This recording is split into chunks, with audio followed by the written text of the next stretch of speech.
welcome to the show. This is Certified But Clueless, and this is where you get clued in on everything millennial. We're talking about millennial and things that pertain to us, conversations that have to do with relationships and anything that millennials may be struggling with by bringing people that know what they're talking about. Welcome to the show. And today we have very special guests in the studio who will enlighten us on matters dealing with relationship, career, and career versus relationship. Stay tuned. I'm your host, Tracy Roby. Yes, and if you would like to catch us on our social media handles, please don't be shy. We are at Certified But Clueless on Twitter, at Certified by Clueless on Instagram, and Certified by Clueless on Facebook. Talk to us. Remember, on every show we have to bring you a story, a highlight story of the week. And today, neza tukatonga about magazine. I don't know if you've heard about magazine. I've actually seen something like that trending on social media, but I'm not very clued in. So, kwenye wajui Kakaro, magazine is a female safari rally driver in Kenya. Alishinda last year, and there's a co-involved in a controversy where apparently her boyfriend passed away today or yesterday night. Oh, that's really sad. Yeah, na alikuwa kwa confrontation, walikuwa in a physical confrontation where the boyfriend was badly injured, and over the weekend there was a plea, blood donation, and sadly alikufa jana. What actually happened that caused this conflict? What happened to Maxine? I don't know. I feel like there's a lot of things going on in our heads mentally as millennials. Yeah. And according to me, neza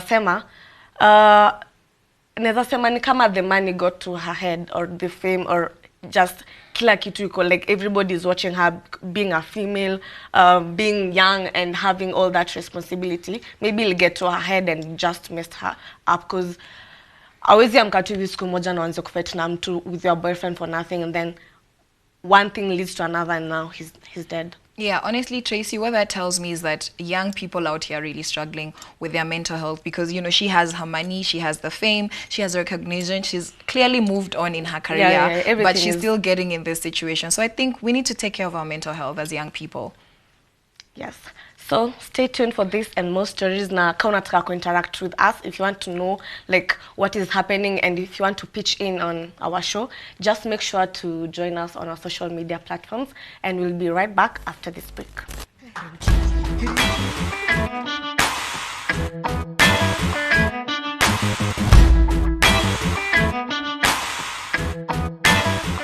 Welcome back to the show. Now, I have a wonderful, dynamic young woman here in studio with me. Her name is Diana Maluki, and I would like her to introduce herself. Welcome, Diana. Hi, thank you so much for having me. All right. Like you've said, my name is Diana. I'm young. Obviously. I'm young, I'm married, I love Jesus, and I am a lawyer by profession. A lawyer by profession. Wow. Listen, so today we are here to talk about relationships. We'll get to the law part later on. What I would like for you to share with our viewers is, when did you start dating, roughly?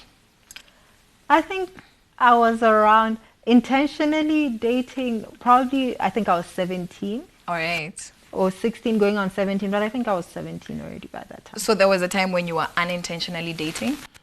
No, I wouldn't say unintentionally dating. Yeah. I think it was just, you know, having a little crush here, a little crush there. But I would say my first actual boyfriend, I was around 17. Okay, so that was quite young. And do you mind sharing how old you are now? I'm 27. It so was that 10 years ago. Oh, so you've been familiar in the relationship territory for 10 years. Well, yes. So we could call you an expert. You're married. Well, in that regard, yes. You literally have a certificate. Yes. I've graduated. You've graduated. Okay, so I would like to hear this from you. What do you think the difference between a teenage relationship is and an adult relationship? Because you're an adult and you experienced relationships as a teenager and as an adult. I think the difference is just basically the kind of mental space you're in as a teenager. As a teenager, your main focus really is other things. You know, you're supposed to be finishing up high school, you know, talking about what kind of career you're going to go into, and.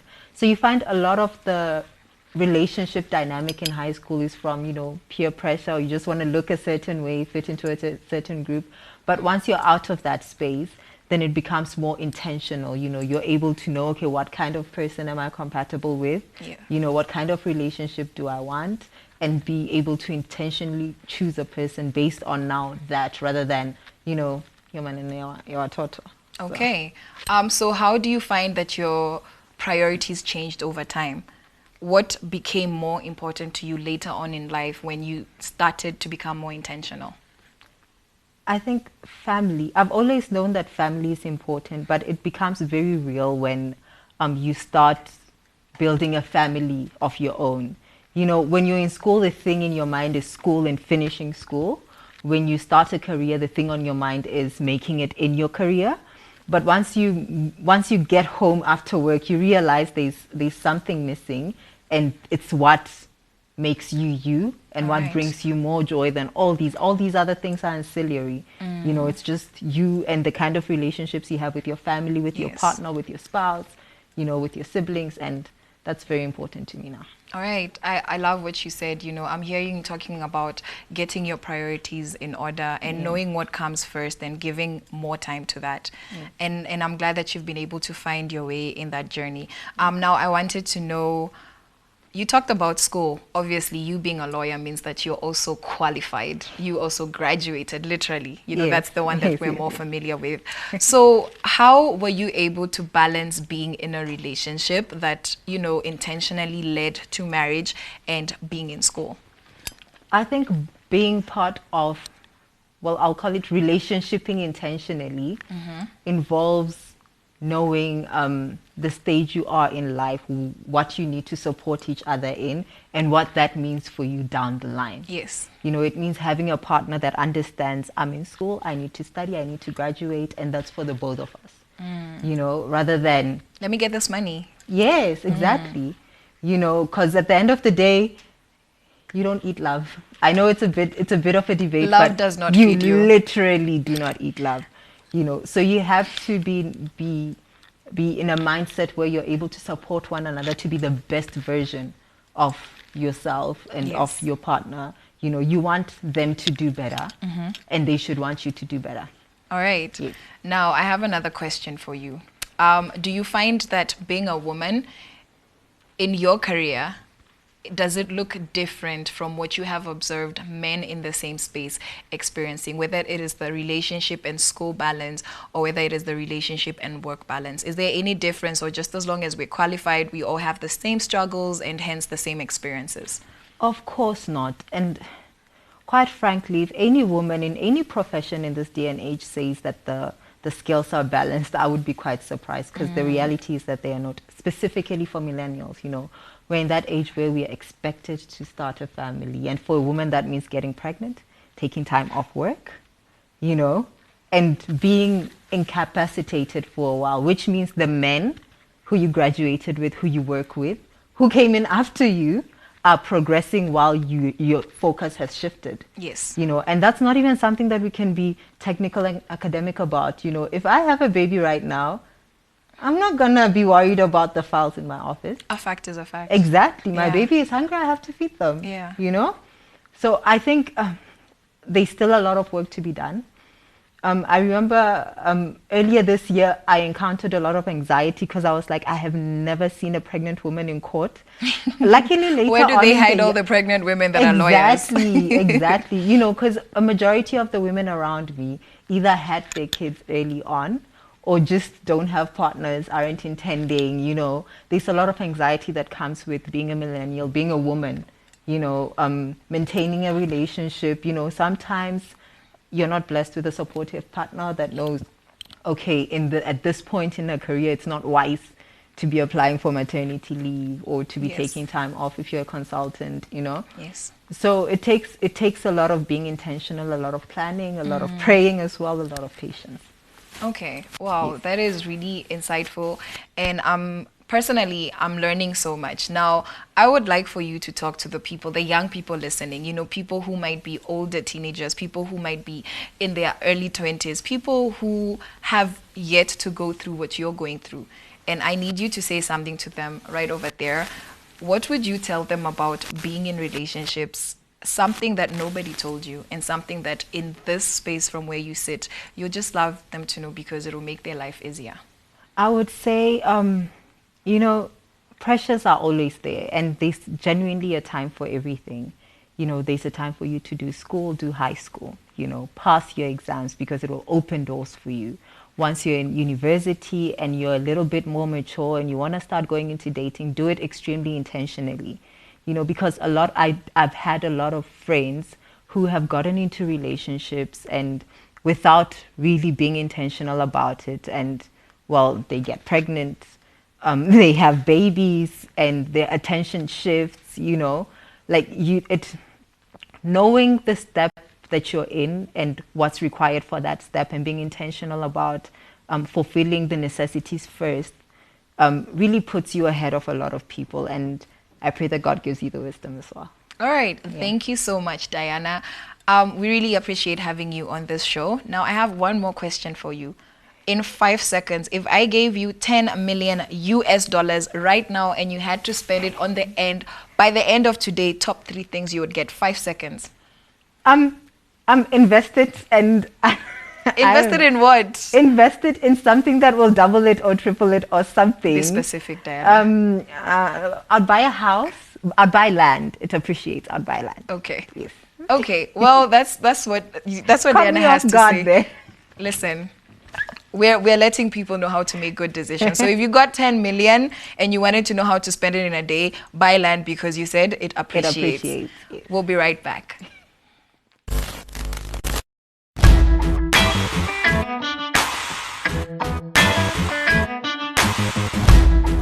Welcome back to Certified But Clueless. Now, on this segment, we are talking about career.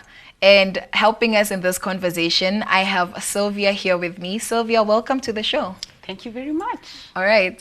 Could you please tell us more about yourself? Who is Sylvia? What do you do for a living? How many hairs do you have on your head? Whatever you're free sharing. Wow, I like that. So I'm Sylvia Wangari Gasheru. Okay. I recently dropped. Gasheru is my dad's name. You fired him? Yes. I dropped pop and I took up my husband's name, Mutinda. So I'm Sylvia Mutinda. Okay. We've been married for 2 years, 5 months now. I'm a digital marketing consultant. Wow. I'm also a writer. Specifically, I copyright. I help businesses build their brands online through my writing skills because I love writing. Well, that's beautiful. So now tell us, what is copywriting? I don't want to assume that people know, but also maybe because I don't know either. I'll help you. I got you. So copywriting basically is making a sale subtly, you know? It is the subtle art of selling. It's a marketing angle. Okay. Where I can sell you something, but you won't know I'm selling it to you. Yeah. So basically what copywriting is I'll provide the value to you. If it's this particular phone that you're holding, I'll be like, if I want you to buy it, I'll give you its values. You know, I'll tell you the benefits, not the features. Yeah. I'll tell you the benefits. And then in the end, I'll sneak it in, hapo hivo. I'll just sneak it in down there and I'll be like, if you need this phone, contact so-and-so, which business? Yeah. So I would like to know how you got into your specific career. Is it something you studied for? You just picked it up? Somebody, you know, shoved it down your throat and said, this is what makes money now, and if you don't want to be poor, do it. How did you come about it? Yeah, someone also said that.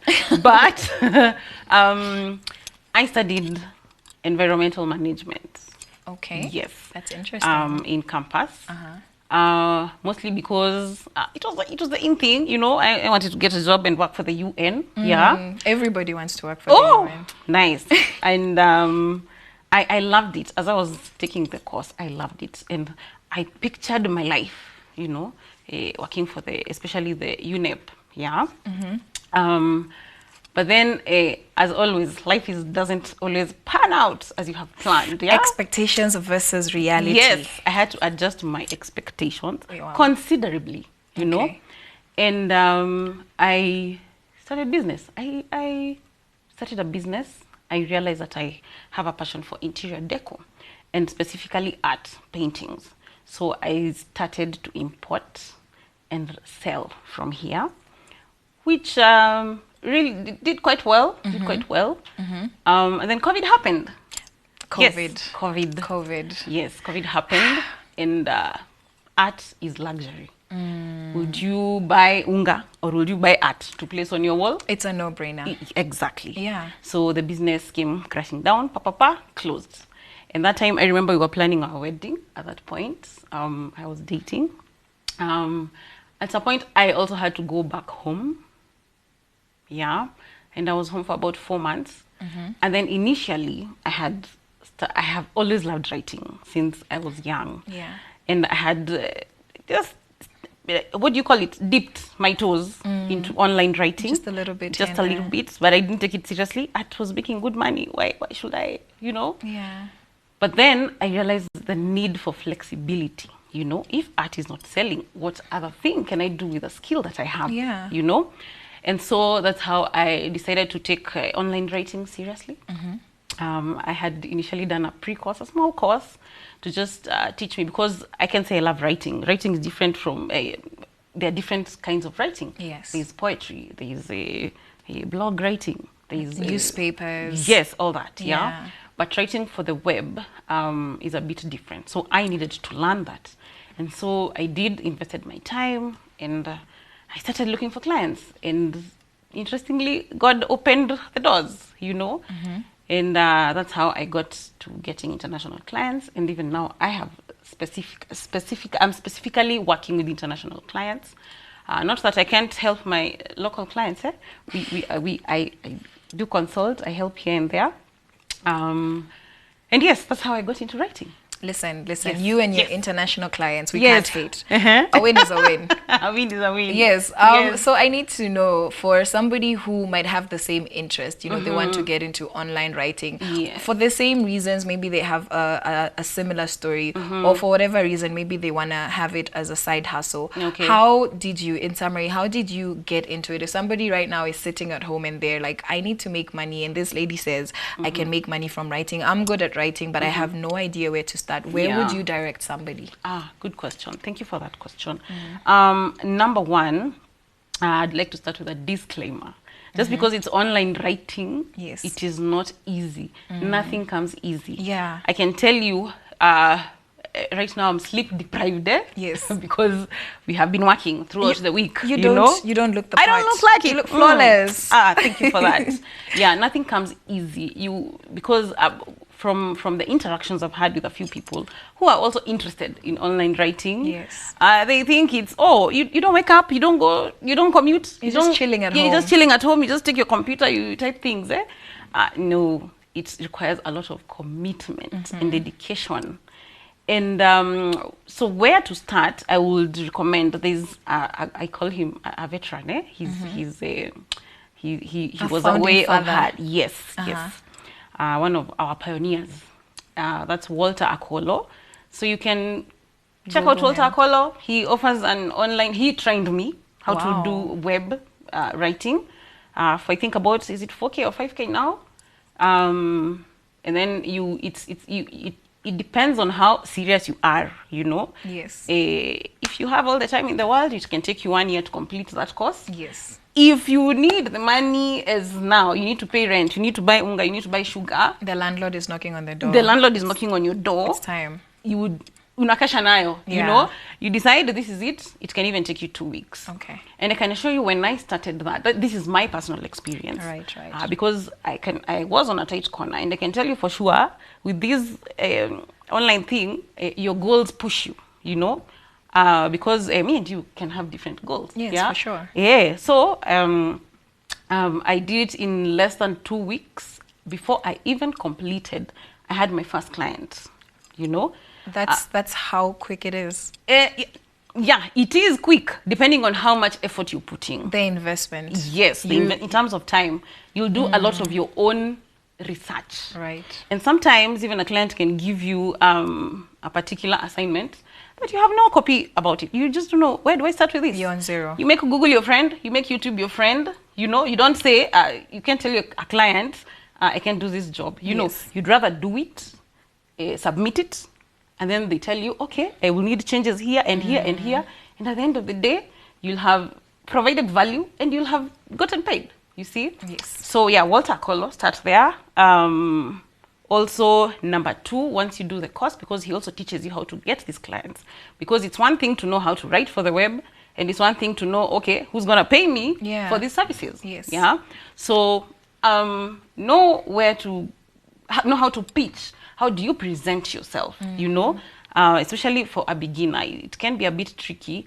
But the rule of thumb is once you get that first client, you can get number 2, you can get 3 clients, you can get 10. Yeah. You know. So, and one thing that keeps us going in the online world is if you can get someone to pay you that first $1, you can make your $2, you can make your $10. So just get your foot in the door. Yes. And that's it. That's it. Okay. And after that, you'll need other skills. It's just not writing skills.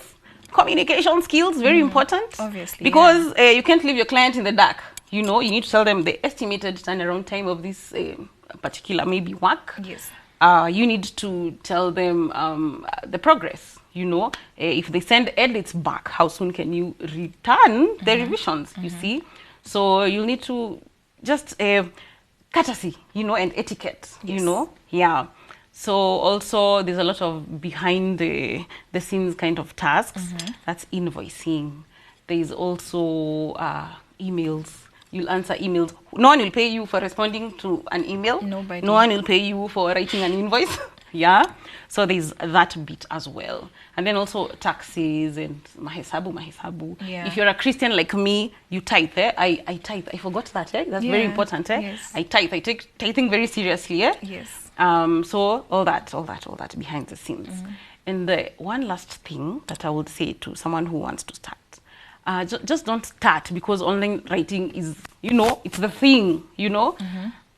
Talk to God. You know, I firmly believe that you must be guided by God. Probably God does not want you in that space, you know. But then also God has taught us that there are seasons. And right now, the marketplace is going global. Yes. So if you can take advantage of that opportunity, absolutely, by all means. Yeah.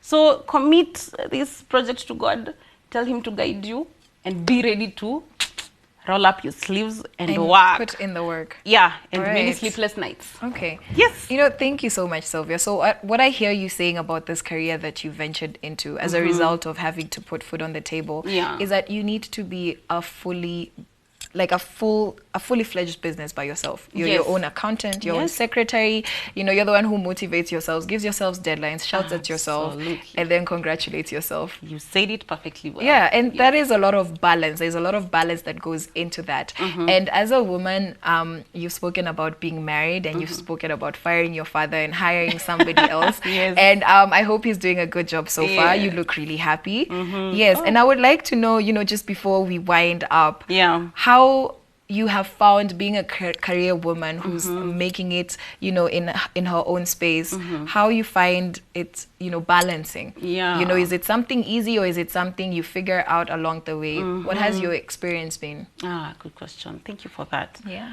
First of all, I'd like to say I have an amazing husband. Husband, if you're watching this, wherever you are, you're doing a good job. Yes, I have an amazing husband who has allowed me to be myself. You know, no stringent ukandamizaji. Yeah. No, he told me just go be you, and he has fully supported me. And that is something I prayed for. That's why it started. It's an answered prayer. Oh, it is an answered prayer because I also didn't want to feel stifled. You know, I'm a creative person. Yes. As you can tell, I'm very outspoken. So now, if you kandamiza me, it's not going to work. It ain't gonna work. Yeah. And I thank God because I allowed him to write my love story. That's because really sweet. Don't make me cry. Don't cry. So because I had dated other people before and they were not him. There were auditions, don't worry. This one got the part. Yes.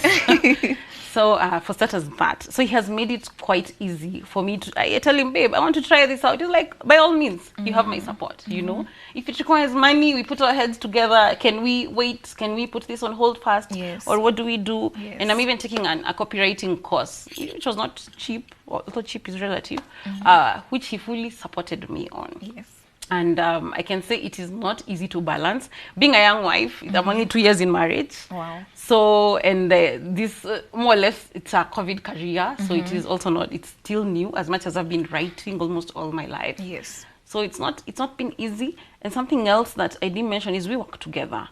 And for him, he has a background in graphic design. So you can imagine he had to learn a new skill, which is writing, because at some point I was overwhelmed with work.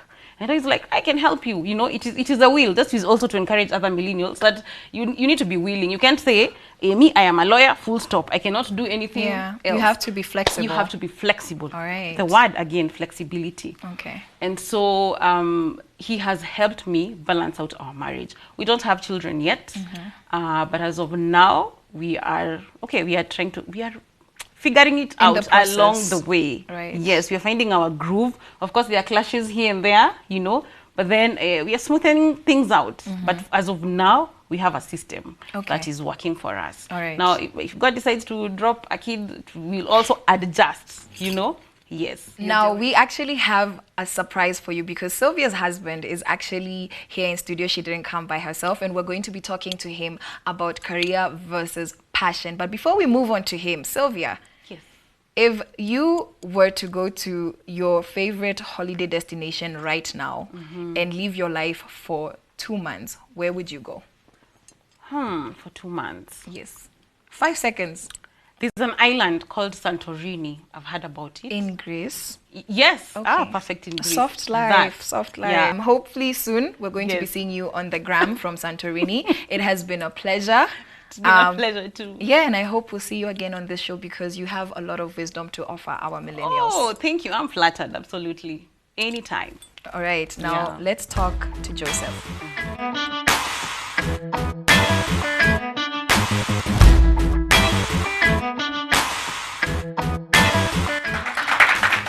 Welcome to the show, Joseph. How are you feeling today? I'm feeling great. Thank you so much for having me. Yes, we've had a really wonderful time having a conversation with Sylvia, and course. personally, I'm really honored to have you here. And Sylvia told me a little bit about you, and you know about balancing and all of that. And on this segment, we're talking about career and balancing career and passion. So, could you start us off by telling us a little bit about yourself? Yeah, what's your background? My name is Joseph Mutinda, and my background is in creative design. All right. I am a graphic designer. Okay. I am a digital marketer and a search engine optimization specialist. Okay. Yeah. That's how many qualifications is that? Because I got like I lost count. The long and short of my career is I am a digital marketer. Okay. So you find that in digital marketing, There's there quite a are lot going quite on. a lot that falls within that. Okay. Yes. All right. Well, you sound really qualified. I'm feeling a bit underqualified, but that's okay. That's why we're here to inspire our millennials to get to a space, you know, like where you're at. And now with what you're doing currently, what does your career look like? What are you practicing? What are you doing? How do you pay your bills? It's an interesting space because one thing I've come to realize is that when it comes to graphic design, I tend to say that graphic design is as important as is air to breathe. Wow. The reason that's quite powerful. Yeah. Okay. The reason is this because you realize that any product out here in the market, you cannot fail to pass by 2 seconds without seeing an input of graphic design. Okay. And this is mostly because graphic design involves where you utilize that is images and text Yes. to bring about powerful brands in the market that inspire consumers All right. to like purchase So and the likes. you're the guy that helps the people that make the things take my money.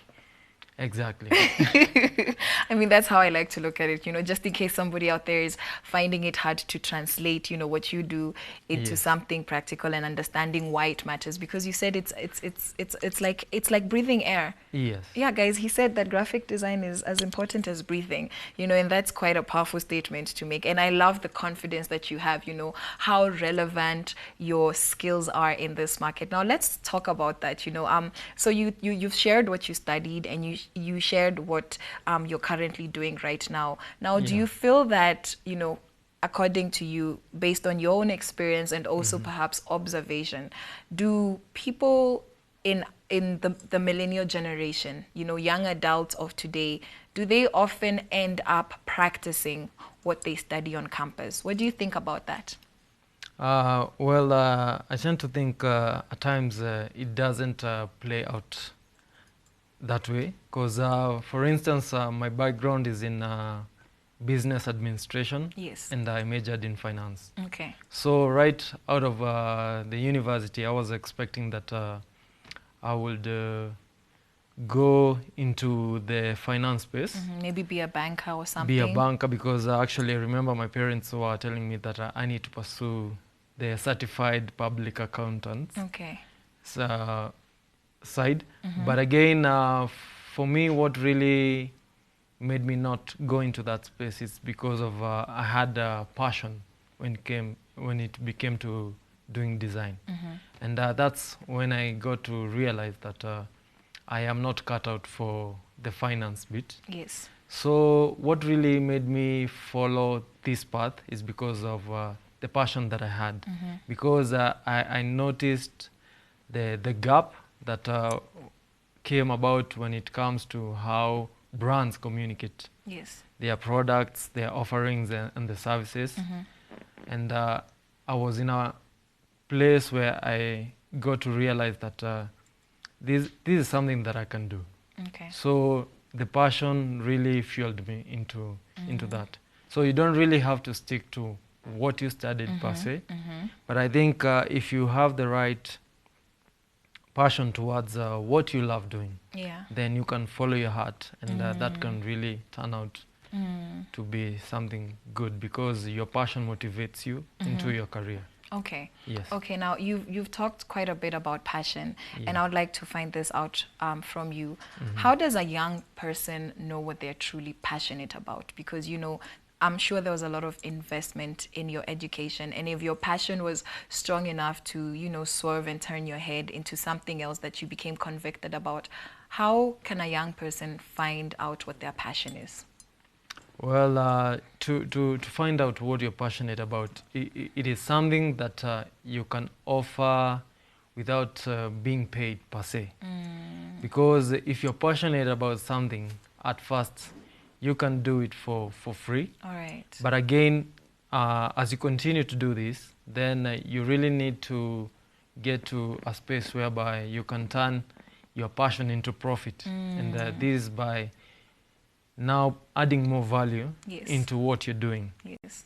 Because when you're starting out, it could be passion, but again, you come to a point you realize that for this thing that I'm doing, that I'm passionate about, I really need to give value to the person that I'm giving it towards, Yes. so that it also makes an impact unto them. So that's where you have to check and realize that you can do it even for longer hours without you getting burnt out. Because if you're really passionate about something, you may find that you push yourself Yes. beyond the limit. So you keep going. You keep going. Yeah. Yeah.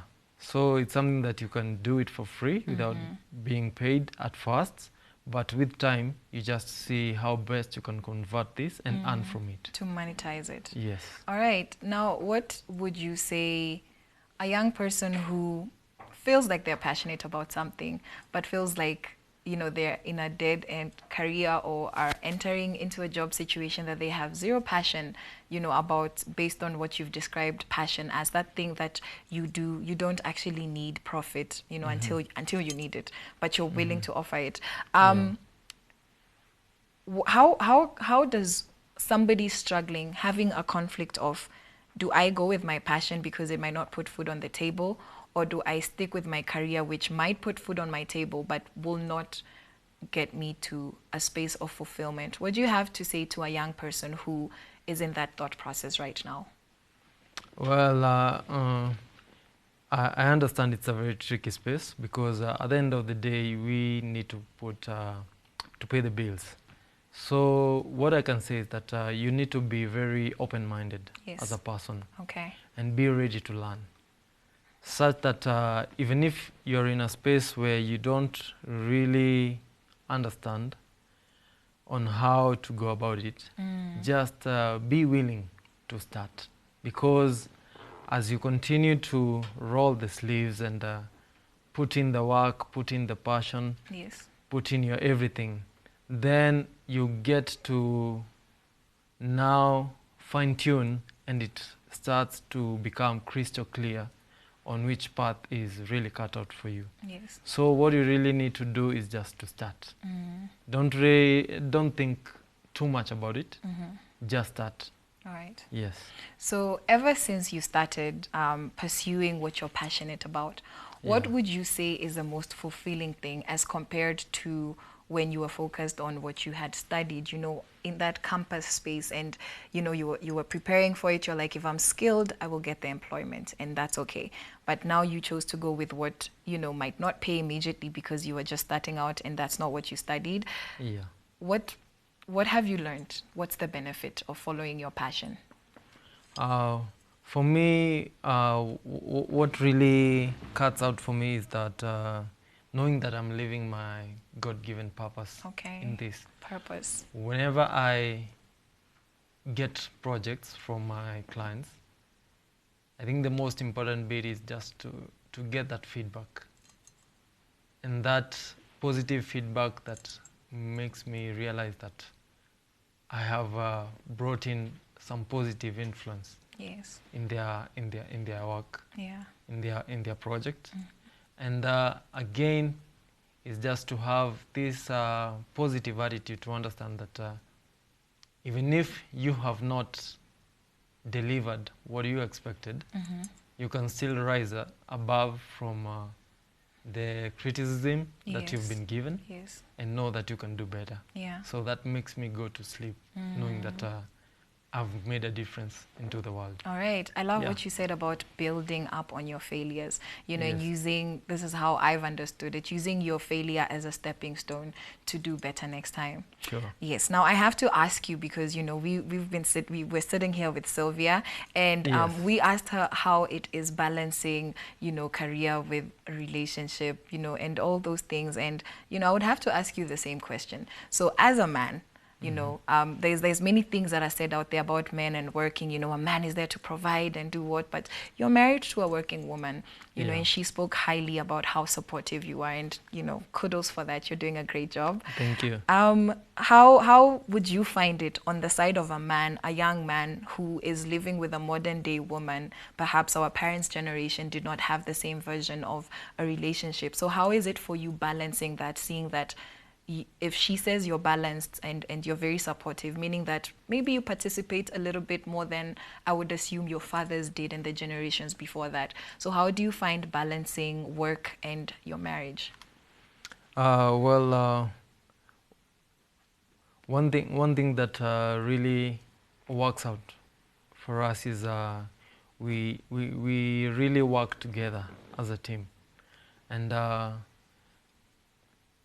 I have been able to have a sit down with my wife time and again. Yes. And we get to sit down and I relay the vision that I have for the family. Okay. And you see now, when there's a clear vision on what we really need to achieve as a family, it becomes easier because we get to focus on the priorities that we have in our marriage. Yeah. And this really helps us now to balance out, because whenever you get to focus on something, then it is very easy for you now to shut down the other voices Get that, rid of the distractions. get rid of the distractions. So Okay. that really helps us to work together and gel very well when it comes to the marriage and the projects that we handle together.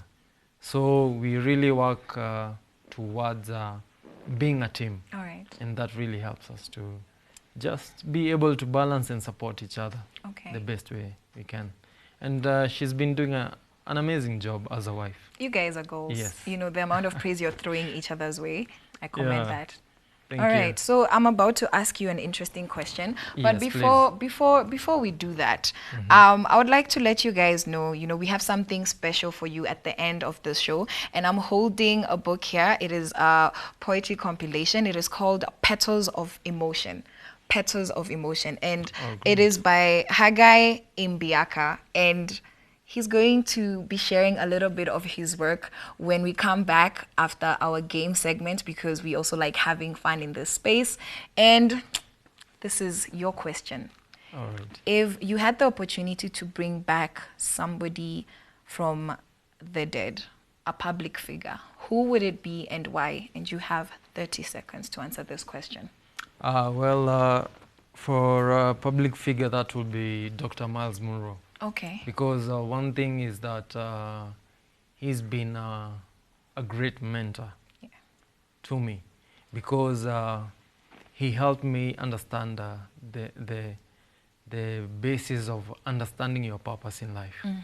And the way he breaks it down, it is so amazing. And he's someone that has really lived his purpose, Yeah. because he's been able to influence not only individuals but even governments, because he was a government advisor to different nations. Wow. And that is something that I really admired from him. Okay. And above everything else, he was a man that really feared God. And you see, that really also cuts out for me, because I am a believer. Yes. Yes. All right, Joseph, thank you so much. It has been such a pleasure having this conversation. And I love it when we're able to sit and have conversations with people who are doing so much, because we get to learn a little bit without having to do it ourselves. Sure. And we would love to have you and Sylvia back again. So please be sure to come visit us and bring us, some of your work. We'll be waiting. All right. Yeah, thank you so much, Joseph. All right, thank you so much for having me. All right. Now, after this break, we're going to have Tracy, who has an exciting game segment for us. Keep it locked on Certified But Clueless.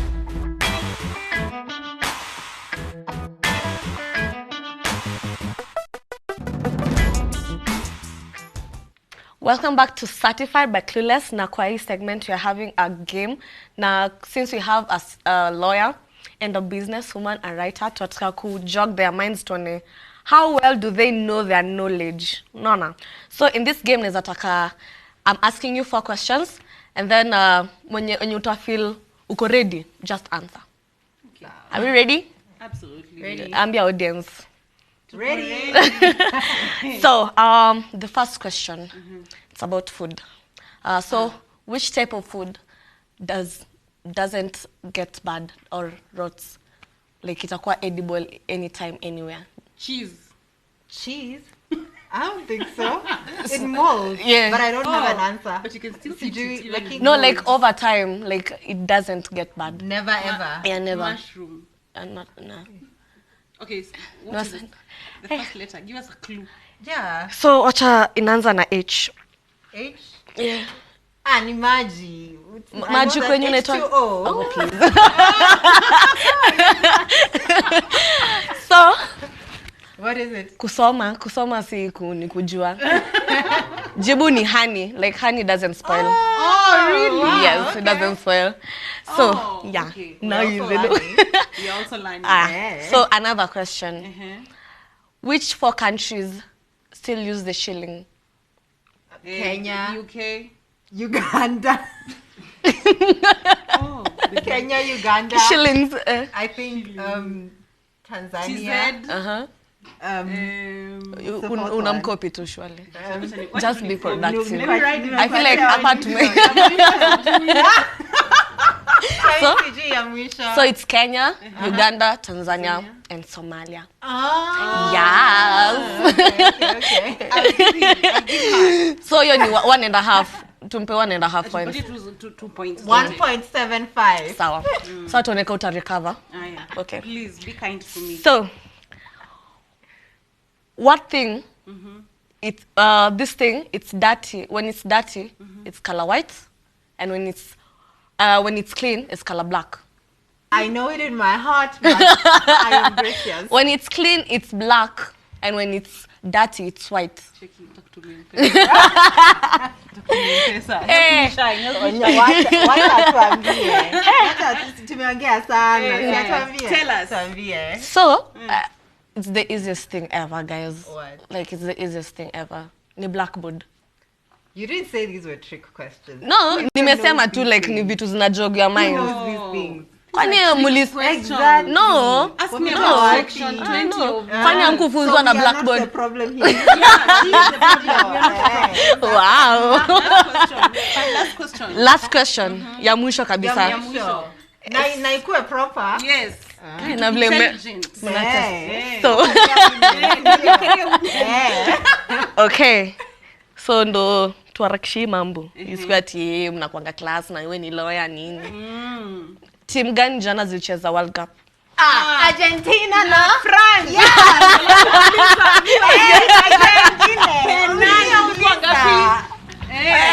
Which team qualified to the semi-finals? African team. Cameroon. Cameroon. Wow. We're getting there. Wow. Am I right? Yeah, no, you know some stuff. Tuseme tu. World Cup, we only watch final. Yeah. Oh, wow. Let's talk about the final. Let's talk about final tunajua because we were there for emotional support. including the analysis bit. Including yes. your analysis. Yes. How many Yeah. passes? Yeah. How many? Tunajua. So you said Hata tunajua even the predictions. Tulikuwa. juu segment ni yangu, mimi ndo nitajua vile nitauliza maswali. So the African team yenye ilienda semi-finals ni Morocco, but tunaweza sema juu wanasema ngao si Africans ni Morocco. Okay. Yeah. Wow. You have husbands, Hiyo guys? ni yako. You have husbands? Yeah. No, they don't tell you. World Cup yetu. Yetu wawili. Yetu ilikuwa Cameroon. Eh. Sawa. Hiyo ni yako. Swali ya mwisho for both of you. If you'll go back in time, like back in time 10 years ago, what would you change about yourself, Sylvia? 10 years ago. Yeah. Pursuing God. Okay. In fact, I wish I knew God, or rather, I got saved earlier. Yeah, because I was not on the extreme end, on the really wide path. Nilikuwa nakaribia the narrow path. Only that it was not revealed to me. I had no revelation on what salvation was, and to me that was the most defining point of my life. Because then everything I do, I center it on God. Wow, that's nice. Diana. Mine is not as deep. Uta change hairstyle. Unasema tu change hairstyle. You know? Like I think for me what I would change is being intentional about, you know, maintaining relationships with family. Okay.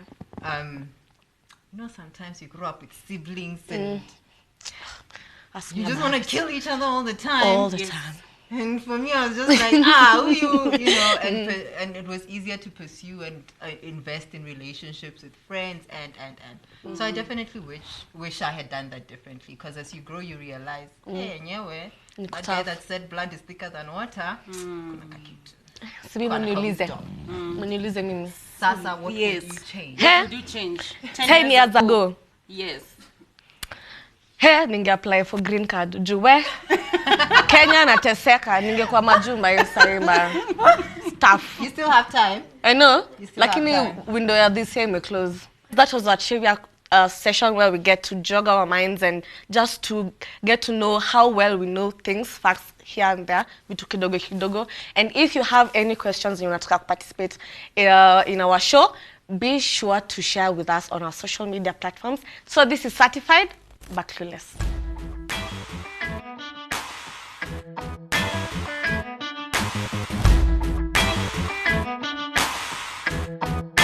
Now, I don't know about you, but I have certainly enjoyed that game that Tracy had with our guest for today.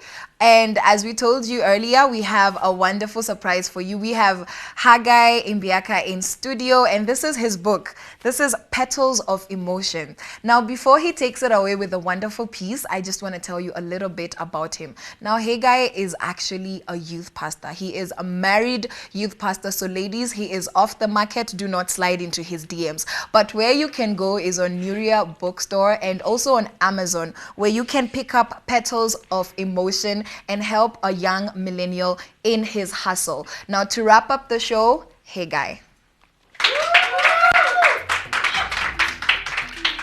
Have you ever heard of the African her stories? That is right. I'm not talking about the African history that has been punctuated and filled with egocentric testosterone, and although being so one-sided, it has continued to be shoved in the cogs of our children to be the ultimate truth. So allow me to pick this forgotten history and float them on the soup of poetry, turn this adjective into something creative, elevate these verbs you have read into doing words, replace the common nouns with the proper ones, so that maybe the prepositions will conjunct with the adjective and you'll start something new today, and that is appreciating women in leadership positions.